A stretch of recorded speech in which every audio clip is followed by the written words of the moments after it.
Hello friends जय जगन्नाथ। आपण माने केमिति अछंती? मु तो बहुत खुशी रे अछि। निहाती भाबरे मु चेष्टा करिवि आपण माने भी खुशी रे रुहंतु आउ चाहिबे भी आपण माने खुशी रे रुहंतु। सेति पाई तो नै आछि नुआ एक नियारा एक भिडियो जो थिरे आज मु एमिति गोटे कथा कहिबि जोटा कि सुनिले आपण माने निहाती भाबरे खुशी हेइ जिवे। ना हमर एमिति गोटे देश अछि जेउठेई झियो संख्या 10 लक्ष पुओ संख्या मात्र लक्षे। खुशी ହେଲା ତ?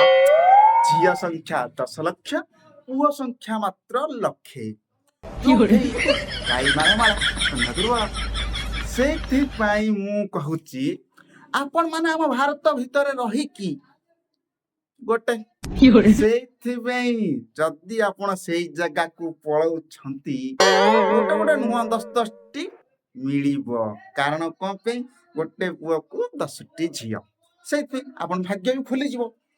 ମୋ ଭିଡ଼ିଓଟି କରିବାର ଉଦ୍ଦେଶ୍ୟ ହେଉଛି ମୋ ଭାଇମାନେ ଯେଉଁମାନେ କିଛିଟା ଅଛନ୍ତି ଅଥର ବାଡ଼ୁଆ ବେଲଜ୍ଜା ନିର୍ଲଜ୍ଜା ଯେଉଁମାନଙ୍କ ହାତରେ ନା ଝିଅ ପଟୁଛି ନା ଭାଉଜ ପଟୁଛନ୍ତି ନା କୋଉମାନେ ପଟୁଛନ୍ତି ଏମିତିକି ଗାଈ ଗୋରୁ କୁକୁର ବି ପଟୁନାହାନ୍ତି। ସେଇମାନଙ୍କ ପାଇଁ ମୁଁ ଭିଡ଼ିଓଟା ଧରିକି ଆଇଛି। ନହେଲେ ମୋର କିଛି ଉଦ୍ଦେଶ୍ୟ ନଥିଲା ଭିଡ଼ିଓଟି ଆଣିବାର। ତମେ ଜାଣିଲେ ଜାଣ ନହେଲେ ନାଇଁ ମୋର କ'ଣ ଯାଉଛି। ସେଇ ଜାଗାଟି ଆଉ ଏତେ କଥାଟା ବୁଲେଇ ବଙ୍କେଇ କହିବାର ନାହିଁ। ସେଇ ଜାଗାଟି ହେଉଛି ଲଥଭିଆ। ନା ଲଥଭିଆ ଏମିତି ଏକ ଜାଗା ଯୋଉଠି ରସାୟନଠୁ ଆହୁରି ବି ସୁନ୍ଦର ମାଲ ତମକୁ ମିଳିଯିବ। ସେଇଥିପାଇଁ ଆକୁ ଛାଡ଼ ତାକୁ ଧର ଯଦି ଖାଇବ ଛେନାପୋଡ଼ ନା ରସଗୋଲା ଯାହା ଖାଉଛ ଘରେ ଭାଇ ମୁଁ କହିବାର ଥିଲା କହିଦେଲି।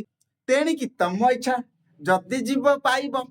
ଯଦି ବି ତମେ ନ ପାଉଛ ତମେ ନ ଯାଇପାରୁଛ ତାହେଲେ ତମର ବେଲଜ୍ଜା ସାଙ୍ଗମାନଙ୍କୁ ଭିଡ଼ିଓଟି ସେୟାର କରିଦିଅ। ସେମାନେ ତ ଅଥଚ ଟିକେ ଜାଣିକି ଖୁସି ହେଇକି କଲେଜ ଯିବେ ନହେଲେ ନାହିଁ। ରହୁଛି ଟାଟା ବାଏ ବାଏ ନମସ୍କାର।